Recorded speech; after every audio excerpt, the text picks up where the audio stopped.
Blue,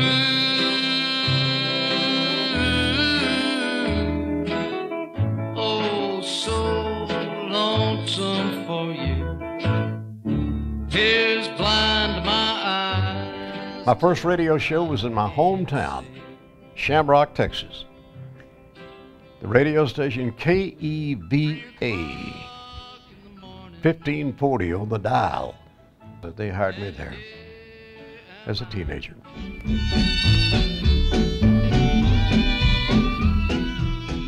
The first person of importance I ever met, this is when I was living in Shamrock, Texas, was Bob Wills. He was having lunch. He'd spent the night in Shamrock after playing the gig. I went up and I met him, and I interviewed him for that radio show.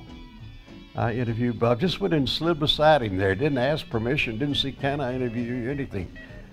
But little did I know that eventually, 15, 20 years later, I would be Bob Wills' announcer on several radio and TV shows. What an honor. I love that man.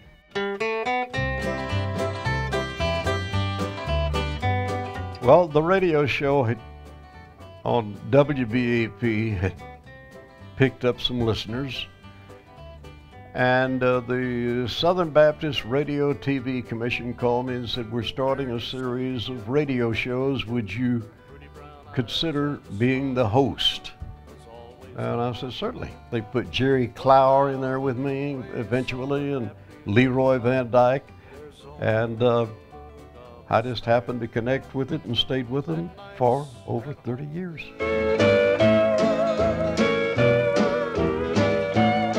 I was into Sinatra and the Mills Brothers, Ella Fitzgerald. I like that.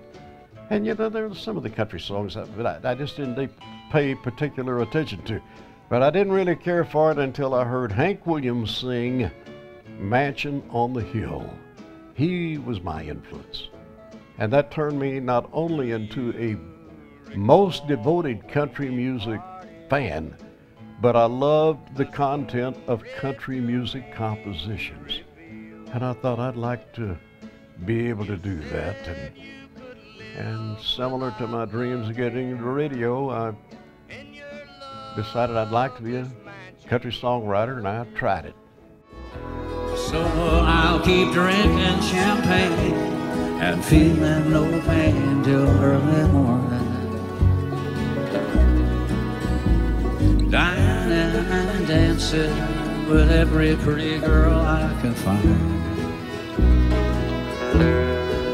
And I'll be having a fling with a pretty young thing till early morning. Knowing tomorrow I'll wake up with you on my mind.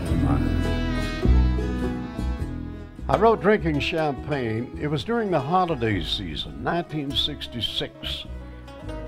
And I was driving from the golf course, and I saw this billboard that said, this holiday season, serve champagne.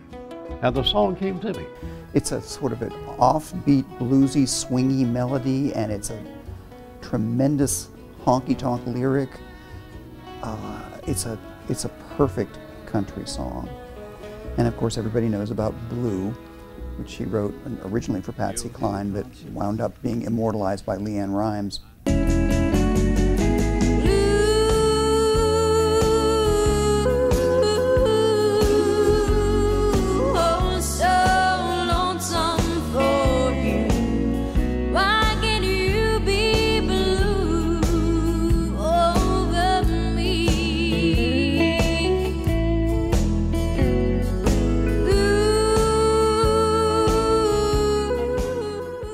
Now this is in 1956 or 1957.